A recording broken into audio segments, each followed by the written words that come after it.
Shalom, my friends. Shalom, my enemies, too. This is your old pal, Rabbi Sol Solomon, founder and spiritual leader of Temple Sons of Bitches in Great Neck, New York. And, I said the B word. This is a naughty word. I'm talking to a clean person here, a clean-ish comedian, singer, songwriter, and quite a polished guitarist, if we do say so ourselves. She trained in classical guitar, and then CARLA ULBRICH, who is with us, moved towards folk and pop, but got the most attention for her novelty music, which you heard on Dr. Demento, which played first What If Your Boyfriend Was Gone, and then she herself transmitted into What If Your Butt Was Gone, which I can't even imagine. I spend so much time every day on the toilet, I can't even imagine what that would be like. She's also been a regular performer on something called Moisture Fest.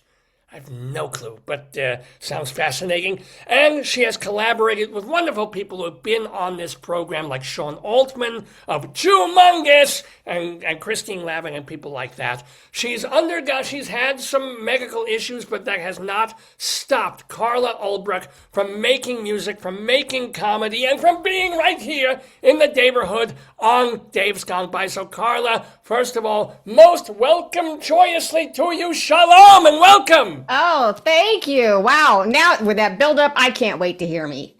Right.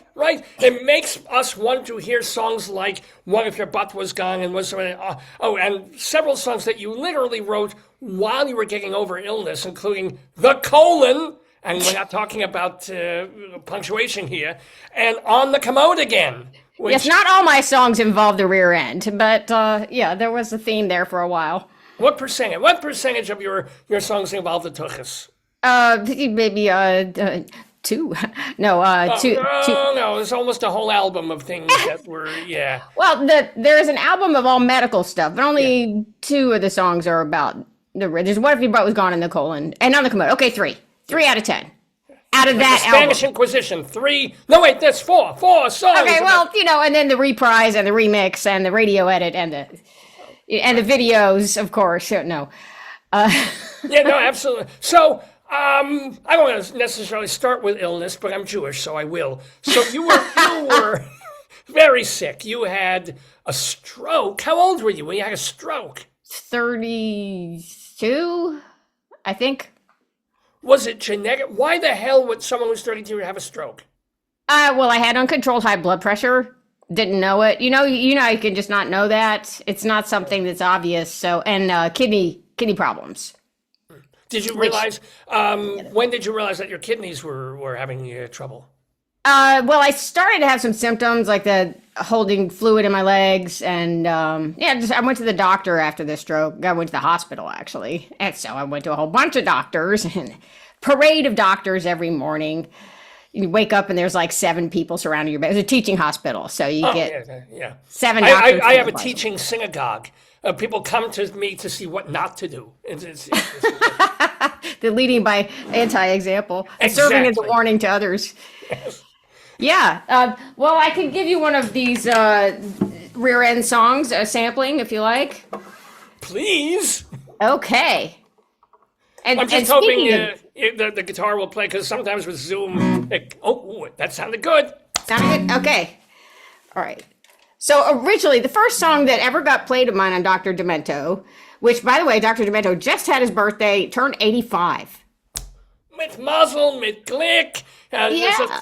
And there's pictures of him still all over Facebook, because he's always being taken to lunch or honored. So I was scared, quite honestly, when he stopped his show last year. I thought, he's got the big C, something's going on, he can't do it anymore. No, he just wanted to stop and enjoy retirement, God bless him. So, anyway, I'm sorry, please. He certainly earned it. Is it like, 53 years or something of making his show? Yeah. So the first song that ever got played of mine, that he ever played of mine on the Dr. Demento show was this one. I'll just do a little bit of it. I was just wondering, hypothetically, what would you do? Theoretically, if something should happen accidentally or medically, what if your girlfriend was gone? If she died in a fire from a broken light fixture or happened to swallow a poisonous mixture, would I find my way back into the picture if you were suddenly alone? Would you call me up? Would you write me a letter? Would you tie a message to your Irish setter? Try to get through so we could be together. What if your girlfriend was gone? I usually stop here and say, people are like, why isn't this song a huge hit? And I am too, am baffled by this. But they also think, Carla, don't give up. Just keep playing the song. Don't change a word of it. And I really appreciate the encouragement that I get from people. But it's too late because I've already rewritten the whole thing during my stay in the teaching hospital as a patient. I lost a little too much weight. All better now. And these words came out. I was just wondering, hypothetically, what would you do?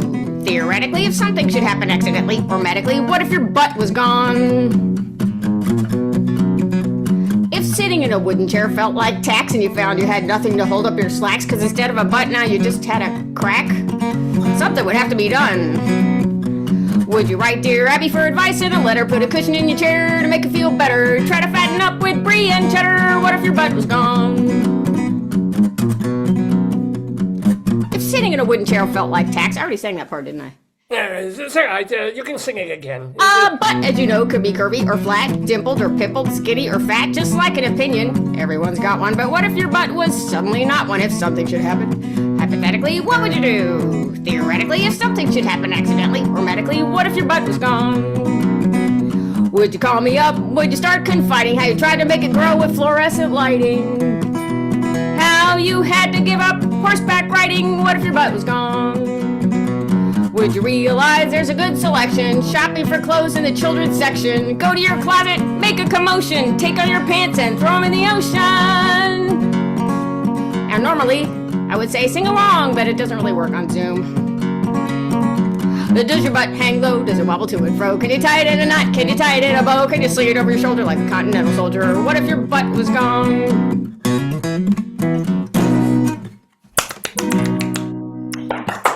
CARLA ULBRICH with not one but two iterations of one song.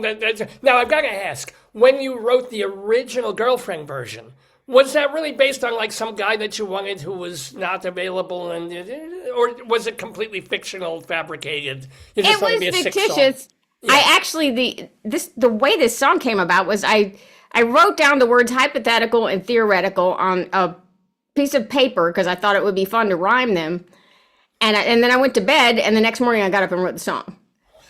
So I didn't even write it. My subconscious wrote it, which is maybe more scary. I don't know. It's terrifying, actually. If you were not conscious when writing a song like that about murder, and theoretically, murder having someone. It's hypothetical. Alleged.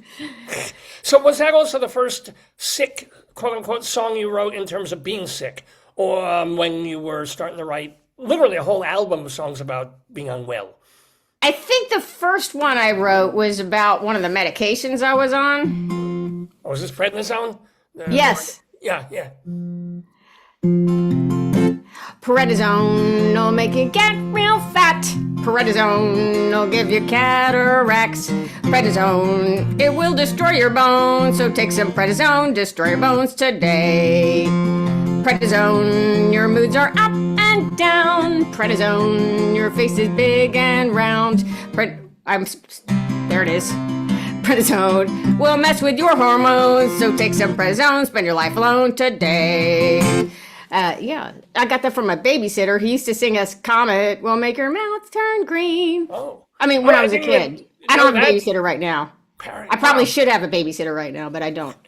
Oh, you have kids. Mazel tov, mazel tov. No, but thank you, but no. What I mean is I need a babysitter. Oh, don't we? Well, you are married. You are married actually to another musician by the name of Joe Jacoya.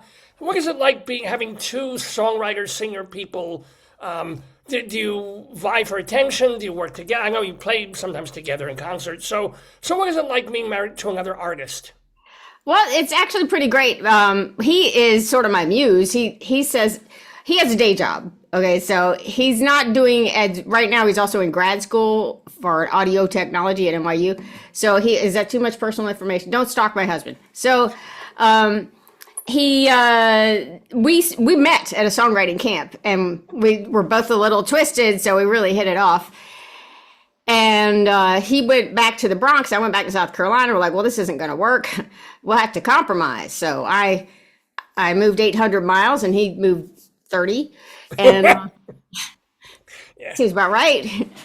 And we've been in New Jersey ever since. Now, how many years? How long have you been together?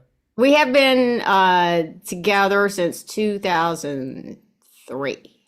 Oh, so he was also there when you were undergoing all the mega. I moved up here right after that.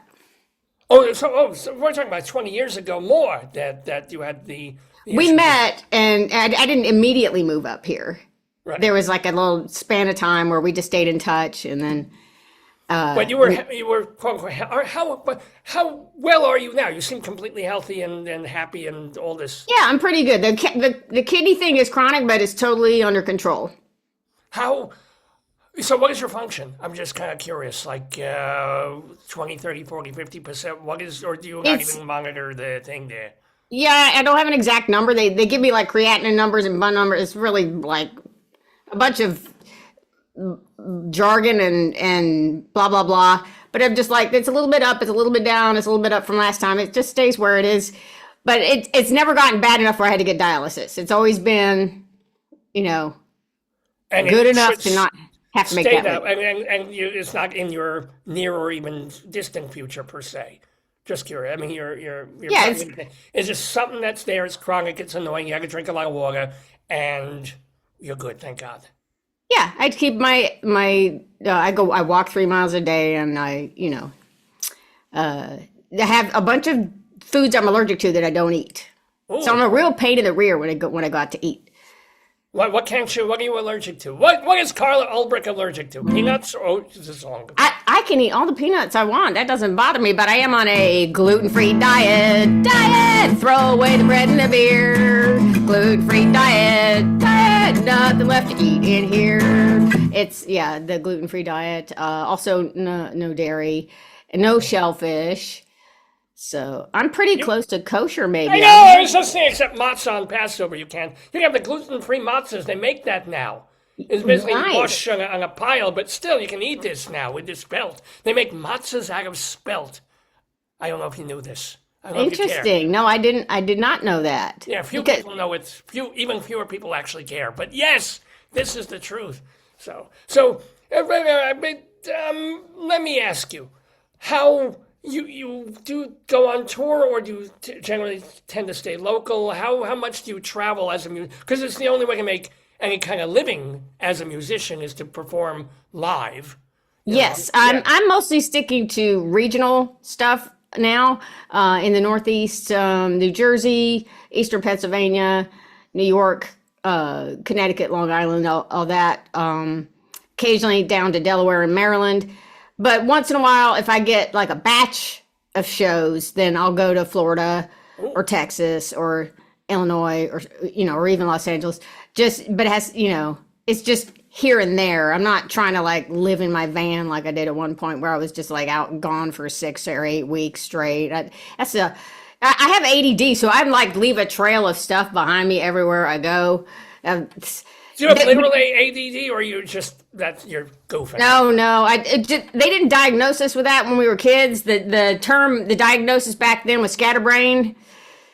Instead of Ritalin, we got ridicule. I've already forgotten what I just asked you. So, ADD, good. Yes, right. So, all right, but still, does that help or hurt? Or does it have any effect on when you write songs about? The way that you're psychologically made up? I'm kind of wondering about that. The ADD? Yeah. Oh, I think it's great because you have no limit on the number of things. ADD people have like way more thoughts per minute than other people. And so we're generating all these thoughts, and that means we're not just going to come up with the same thought that everybody else is going to come up with, right? We have a lot more things to pick from. I mean, that does make sense, especially when you're a quote-unquote comedy novelty songwriter. You have to see the world in sort of a skewed way. So let me ask, what is the most recent, you don't have to play it, but what is the most recent song that you've come up with that's sort of off the beam a little bit. Well, I am. I just wrote a parody of Have You Ever Seen the Rain? Which is about Creedence, right? Yeah. Creedence Clearwater Revival, wasn't it? Yeah. Yes, John Fogerty, yes. And it's about conspiracy theories. Okay. And yeah, it's called. I mean, you can play if you want to. I wasn't trying to stop you. I don't know if I know it. You don't have to. Yeah. I just finished putting it together, so I don't know if I know it yet. Unless you want me to go over to the other side of the room and get the piece of paper, but. Well, you'll do other songs, but I am curious about that because we should say that Carla is working on a new album. She laid down a couple of tracks in January. There's going to be more work on it in June, and maybe by the end of the year or next year you'll have a new album. Does your album have a theme, or is it more going to be a collection of, askew songs? Oh, it'll definitely be all askew songs. One of the themes that seems to be popping up is just being married and living in suburbia. Right. That seems to be reflecting reality, I guess. All right. Hey, that's Amy Rigby territory too, so that kind of works, Let me also ask then, when you first started, how young were you or old were you when you first picked up a guitar and realized, oh, I'm good? I don't think I'm still waiting for that part. You studied, that's humility, but you studied classical guitar. You were, I did. I decided, or whoever, yeah. I decided when I was 4 that I wanted to play classical guitar. And, I realized by the time I was about 28, I was like, this is too much work. So decided it took you all the way. Did you apply to Juilliard? Did you have any of that sort of? Honestly, I didn't. I'm from a football town, so I didn't even know Juilliard was a thing. I never heard of it. I hadn't heard of Berkeley. I'm from South Carolina. We're pretty far away from Juilliard or Berkeley. They do have the internet in South Carolina and indoor Not plumbing. at the time. Yeah. Not when I was 16 or 18. There was no internet at all. So.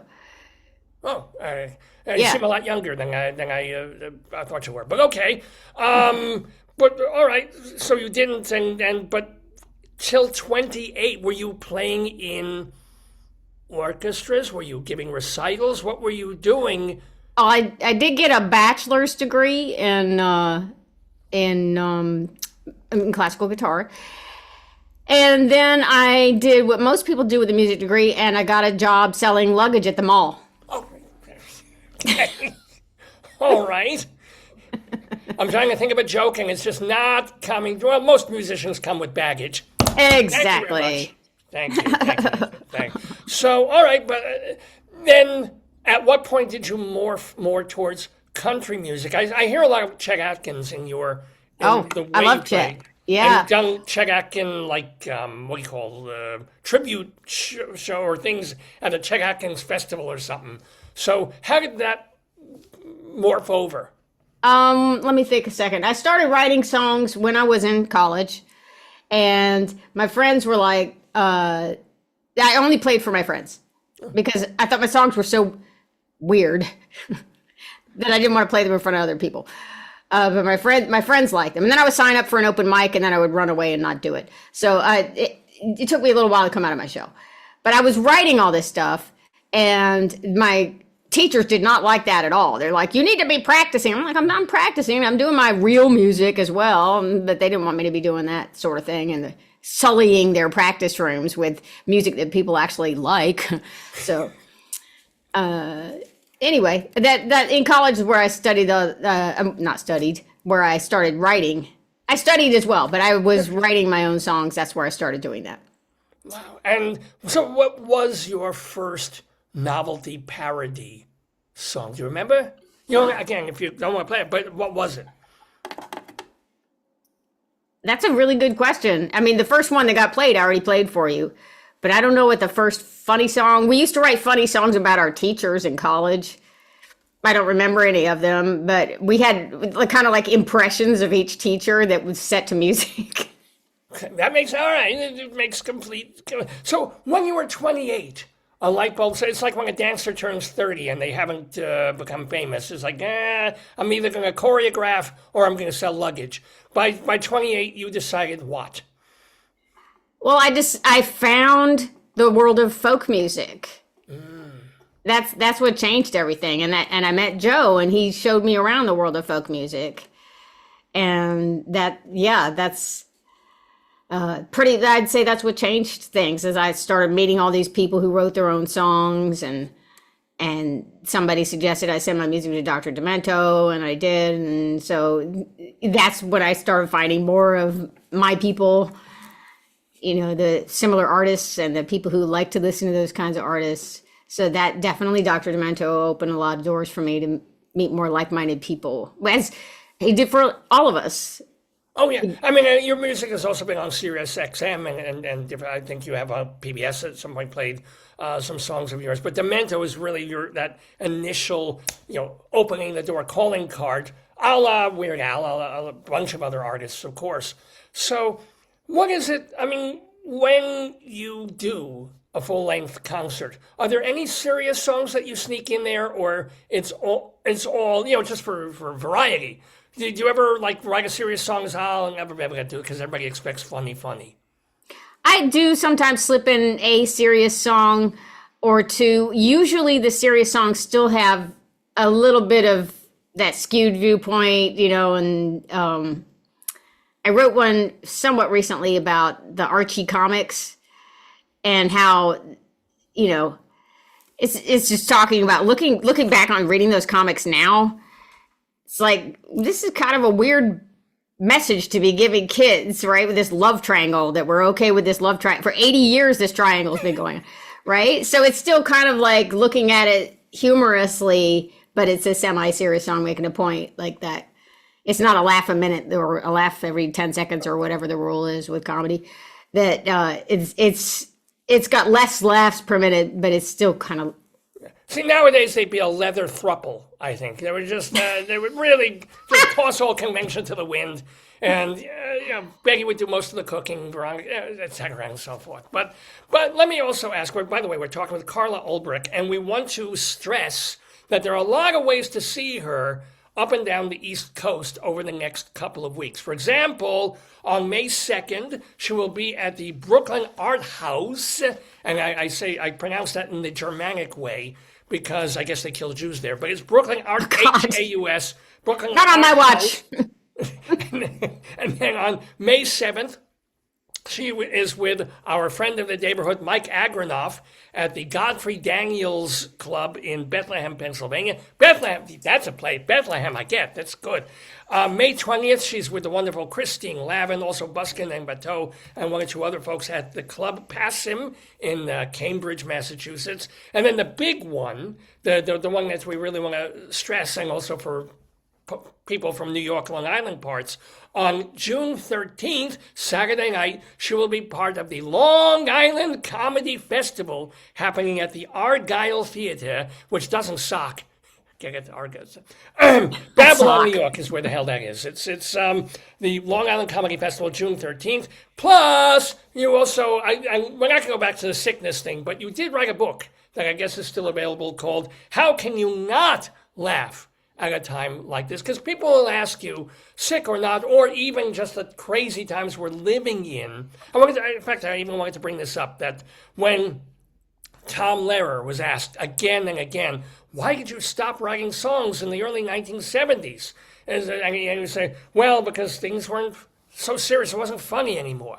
And it's like, that excuse always seemed like bullshit to me. So, what are your thoughts about writing crazy, funny parody and non-parody songs in crazy times or sick times? I think it's cathartic. I will say, like that whole album called Sick Humor, I wrote during a very dark time. And so the writing for me was a way to take my power back and to laugh about something that is, otherwise just so serious that you can't stand it. Look at the movie also, is it called Life is Beautiful? Yeah, well, yeah. And he's using humor to survive a concentration camp. not to bring that topic up repeatedly, but no, if there's a Jew in the room, we're actually, we should have been talking about the Holocaust 2 minutes ago. We're late. I usually have to bring it up when the first 10, like every Jew. It's like, we haven't mentioned Hitler. Gotta mention Hitler. Now we have. Good for you. But yes, you have to, even in the Holocaust, there were jokes. Yes, and he was finding the humor and entertaining his child that he was hiding in the camp. And it was the humor that, like, it's easy to laugh when everything's great, but it's more important to laugh when it's not, I think. There's all these studies. I used to go to the conference, the Association for Applied and Therapeutic Humor, and they talk about the health benefits and the psychological benefits of laughter.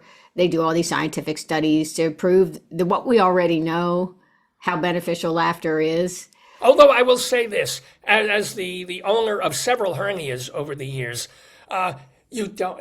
laughter is the worst thing that you can possibly experience after a hernia. And it's not always the best medicine. No, it's not. It is not. Because you've got stitches down there. Things have been moved around, and then you start and of course, at that moment, everything is hilarious. Of course, yes. Murphy's Law. The one time you don't ever want to laugh again is when everything you look at is the funniest thing ever. It's horrible, it's brutal, and yet most of the other time, you're right. You need laughter. Do you ever write politically oriented? Do you ever comment on the times socially, or are you more, as you say, your ADD brain will go, oh, that's an odd way of looking at things? I don't do a lot of political stuff. I have occasionally done something, like when a Walmart moved into our town and we didn't want them, and they did all these bogus lawsuits and tried to hide what they were really doing and all this stuff. Then I wrote a song about them because it impacted me. So it was very personal when they're trying to, worm their way into where they're not wanted and it's your hometown. But generally, the thing with political stuff and topical stuff is it's good for 3 days and then people have moved on. So I like a song that has a little more shelf life than that, because I'm not that, like, I like to go over a song, make sure everything, the rhymes are right, the syllables are right. And by the time I get it right, people are like, oh, we're over that. That's gone. So I'm not the topical writer because I'm very particular about it being just right before I put it out. And I can't get it just right in a matter of a half an hour, which is people's attention span is like 10 seconds now. Which is interesting because one of our favorite friends in the neighborhood, the great Tom Paxton, he made a thing of short shelf life songs. That's what he called them. And would specifically do them in concert. And you know what? If it's a good song, even the Tom Lehrer songs, Werner von Braun still works, even though it's been a while. Since he's been gone. So I'm up and down on that. I think a good song, even if it feels stuck in the moment, can still work. Sometimes, yes. But there's also a lot of people already doing it super well. And I just like to put my energy on evergreen stuff. But every once in a while, I like when Dick Cheney shot a guy in the face. I had to write a song about it. Yeah, as did we all. So... By the way, I do want to take issue with you over one thing, Dad, that you bill yourself as a clean comedian. It's on your website. It's like, you want to hire a clean... Does that give you leeway to be pretty damn dirty? Because you've got a song about missing a tuchus. You also have a song where you use, unbleep, the word asshole. And you've got another song about the F word, although you bleep that. But everybody knows what the hell you do. You're as dirty as Benny Bell. Even more so. Now, first of all... What was the first complaint? The butt. The butt is not dirty. It is after I use mine. But here's the thing, and the A-hole song, I wrote that on a dare, and I tried to bury it, but it's the internet, so what can you do? Yeah. And the F word, I always bleep it. And I've had conservative preachers say that is the funniest song they've ever heard. They're not offended by it. But the butt, I can sing that song to a 3-year-old and nobody gets mad. Well, yeah, all right, it's a tuchus, and you're not literally, it's a tush. It's cute. It's funny. We're not defiling the tuchus. We're just talking about it hypothetically disappearing. But I just wonder if you can, by having that label, you can kind of say, well, I can sing this, I can sing that, and I'll still think I'm clean, as opposed to somebody else who does 99% clean material, writes one dirty song and they're dirty, Yeah. Yeah, it's tricky, but yes, I generally in concert don't swear on stage, and I don't do what I call rated R material that has like sexual content or graphic depictions of bodily functions of any kind. Those are most of my songs. The songs that I write are absolutely from the intestines on down. It's a primer. It's basically a workbook, ladies and gentlemen. I'm not saying I don't enjoy listening to that sort of thing. I just don't do that sort of thing. Because of the doors that it opens to, then people start telling me really, they think, oh, there's no boundaries. And then they start saying things to me that I don't want to hear. I can't unsee that. That's a very good point. By the way, what we are seeing right here is CARLA ULBRICH, the singer-songwriter. Could you favor us? I mean, you're sitting there with a guitar. We haven't heard you play anything for minutes now. We need to hear music! Okay. I was going to sing this one, but I don't have my bleeper, so I'll just fake bleep it.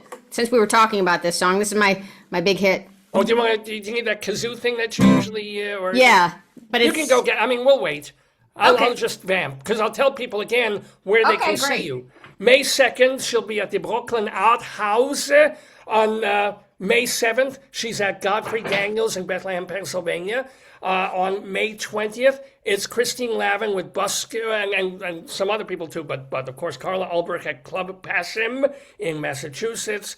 Main thing is that on Saturday, June 13th, she will be part of the Long Island Comedy Festival at the Argyle Theater in Babylon, New York. So now she's is it a kazoo or is it more like a party horn? What do you got there? It is a party horn. The official name for it, I believe, is just noisemaker. Or that's my official name, yeah. Or blowout. I've also seen it called a blowout. That's my colon right there. All right, here we go. Ladies and gentlemen, CARLA ULBRICH. I usually have to pay $70 for a blowout at the hairdresser. All right, here we go. This is my big business idea. Yeah. Ready? This is how I'm gonna make my $1 zillion.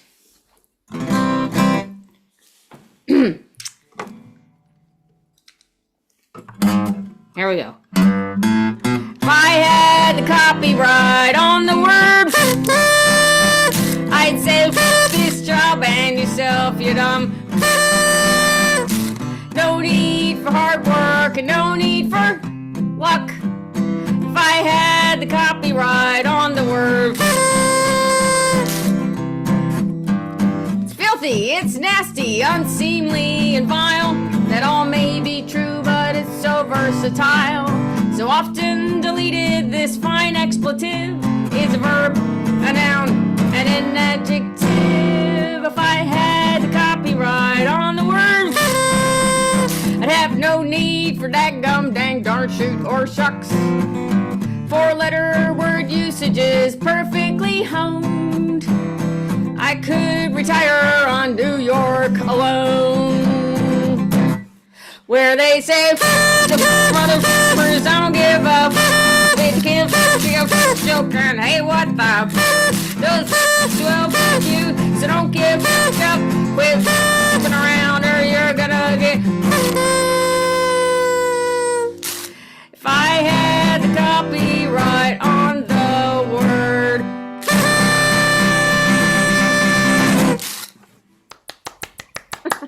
I should say, not to take the shine off your song, but honestly, schmuck is not that bad a word.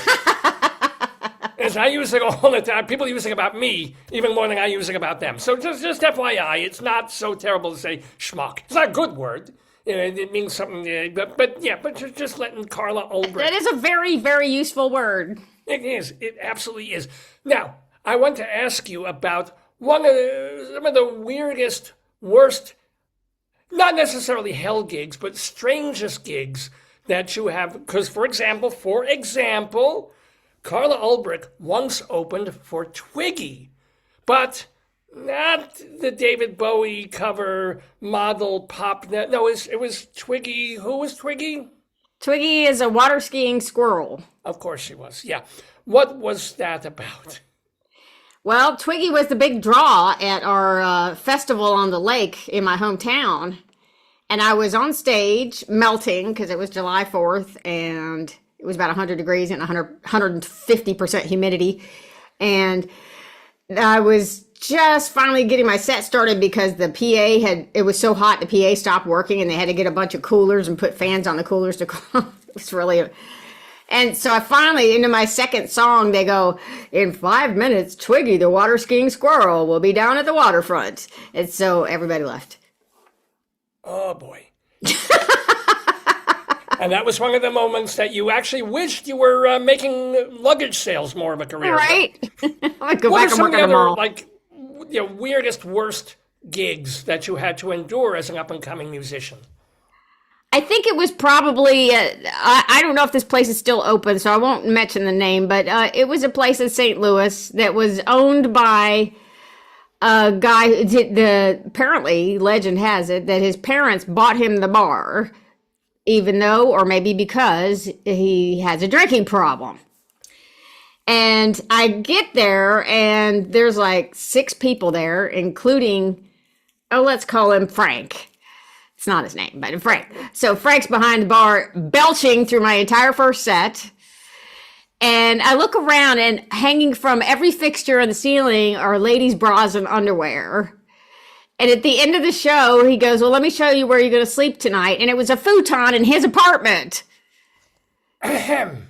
I said, oh, I didn't tell you. I already have other plans. And I slept in my van. Oh, well, yeah. Your bra could have been, your bra could be That's hanging in right. St. Louis right now as like a Calder Mobile sort of thing. It would have been, yeah, wow. Yeah, my SpongeBob underwear could have been right up there. Well, it would be absorbent. I don't even want to go there. That's why I wear it. No, yeah, so that was, That's bad. was that bad enough? That was pretty. So I'm going to spin the question around. And what was the most profoundly great, wonderful concert experience that you've had as a performer? Oh, I should have studied. Well, one of the transcendent places I used to play was the Moisture Festival, which we were talking about right before we started this chat. And it's in Seattle. And it really is a magical festival. If anybody listening is ever out in Seattle, it runs for 3 or 4 weeks in March and April every year. And it has a sort of a variety, almost a circus feel to it. And like vaudeville, every act has about 8 minutes. And so you get out there, I can usually squeeze in 2 songs in the course of 8 minutes. And sometimes we do 2 shows a night, or 1 in the afternoon, 1 in the evening. And it really was like being part of the circus. That you've got contortionists, aerial acts, jugglers. There's usually only 1 musician per show. And, so I'd be the only musician there, except for the house band, playing people on and off the stage. And I'm trying to think what else they have. Sometimes as a comedian. And it's just a bubble act, a guy who can make all these different... Oh, gotta have that. No, but it out of actually sounds bubble. like a comedy well, not a fire festival, but it's like South by Southwest without the anti-Semitism. So I'm basically all for it, actually. The Moisture. Are you going to be there next Moist Fest in Seattle? I don't know. They haven't really started booking next year's, but I've played it 5 or 6 times, and it's just terrific. It's just lights up your soul. I think it's a really wonderful event. It's pretty far for me to go all the way across the country to do it, and they can't really pay a lot because it's a shoestring budget. But it really is a wonderful experience for the audience and the performers. And when you're there, you go you stay for all the other acts, and you hobnob, and you absolutely, you enjoy the we have a little seating area off to the side of the stage where all the other performers watch whoever's on stage at the time, because that's at least half the fun. It's like the ADD Edinburgh, basically. Yes. Yeah, there it is. Yeah. By the way, we're talking with CARLA ULBRICH here in the neighborhood. Just have a couple more minutes with her. Just so delightful hearing about your life, hearing about your music. Are there 1 or 2 songs? They don't have to be comedy songs, but they could be. Songs by other people that you would give anything to have written. I'm sure there are. I know more than once I've said, oh, I wish I'd written that. And I can't think, I'll tell you who some of my favorite songwriters are. Oh, I just thought of one that I wish I'd written. This guy, Rob Paravonian, he lives in Brooklyn, and he was for a long time hosting a once a month comedy show at QED, which is a really great little club in Brooklyn. And he wrote this song called Pushing Band Candy, and it's about how you had to sell stuff. If you're in the band, you have to sell stuff in school. And they were selling candy, and how basically that taught him how to be a drug dealer. He's not a drug dealer. No, I was just saying, it's fiction. He's not. But that's where the song goes. It's fictitious. That's funny. Yes. By the way, do you, when people come to see you, do you carry like CDs with you? And you yes. So everybody. What are some of the recent CDs? There's Twang was your last one in 2022. Is that the one that you most, or can I get? That's others? The most recent one, and that was pretty country. So I'm going to go back to the more eclectic way that I write songs. That the style of the song is not going to be one style like all country. It's just going to be whatever suits the song. Right. You know, like this feels like might be a blues song, and this one's a jazz song, and this one's it's just going to be whatever makes the song funniest and suits the lyrics, puts a picture frame around the lyric. You know how you pick a picture frame that it looks good with that picture, like it's like that.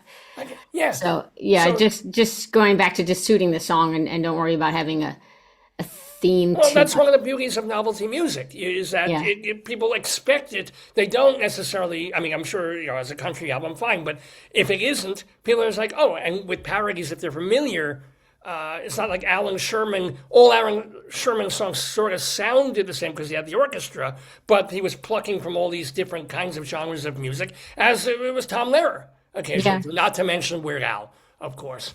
So is there... Actually, let me ask you, in terms of seeing concert performances yourself over the years, was there one that rocked your world, made you want to perform, seeing somebody in concert, some legend, or someone not legendary, that just was like, oh. Yes, I used to go to the Chet Atkins convention every year, and I saw Chet. I couldn't believe how funny he was. He's actually got a very dry Southern wit. Well, I know he's no longer with us. I talk about people who've passed away as if they're still here, but I sort of go back in time, and I'm just like, what a dry wit, truly a country gentleman. I could see why they called the Chet Atkins model of the Gibson guitar a country gentleman, because he really was.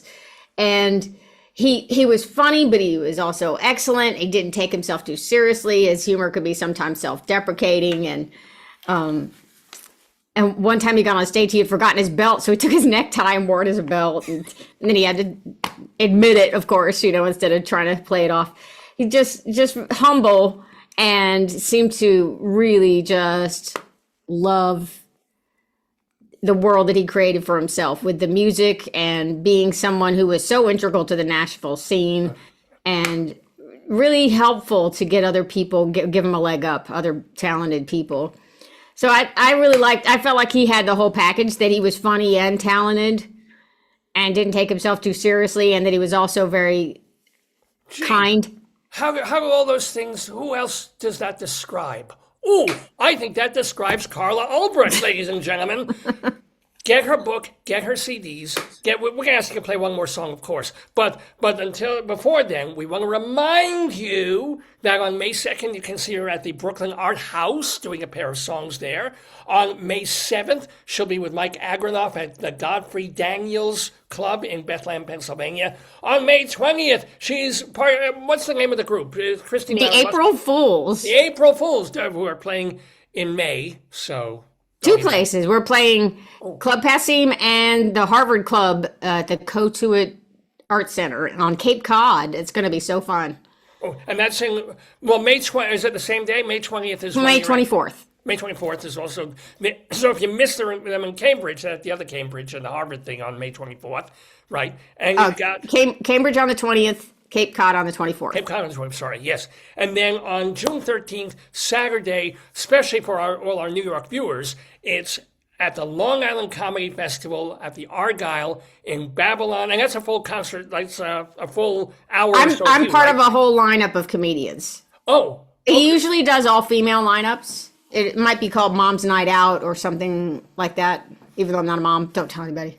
Only the people who are listening, they won't, I assume when we first started, I asked about children. You don't have your songs are your children.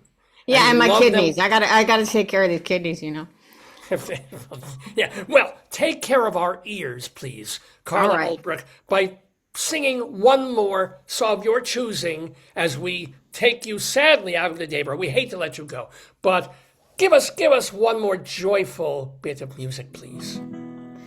I don't know how joyful this is, but I think it's very relatable. And I just want to thank you while I had the opportunity. It was lovely chatting with you, and talking with you, and getting to know you. And thank you for sharing me with your folks. We're the three people watching. Yes, absolutely. Yes. You're most welcome. Hello. Well, I got something that I need to confess. All week long, my house is a mess, but someone's coming over and the place is a sight. I got to get it together, got to do it tonight. I'm cleaning for the cleaning lady.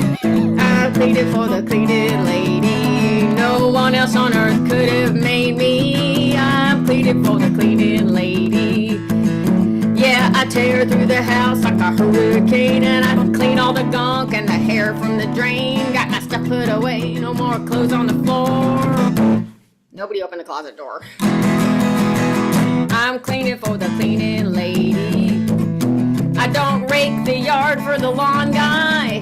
The plumber seen the bathroom all cruddy. I don't straighten up for the handyman, but this is not just anybody. I'm cleaning for the cleaning lady. I'm cleaning for the cleaning lady. You do it too, so don't you call me crazy. We're all cleaning for the cleaning lady.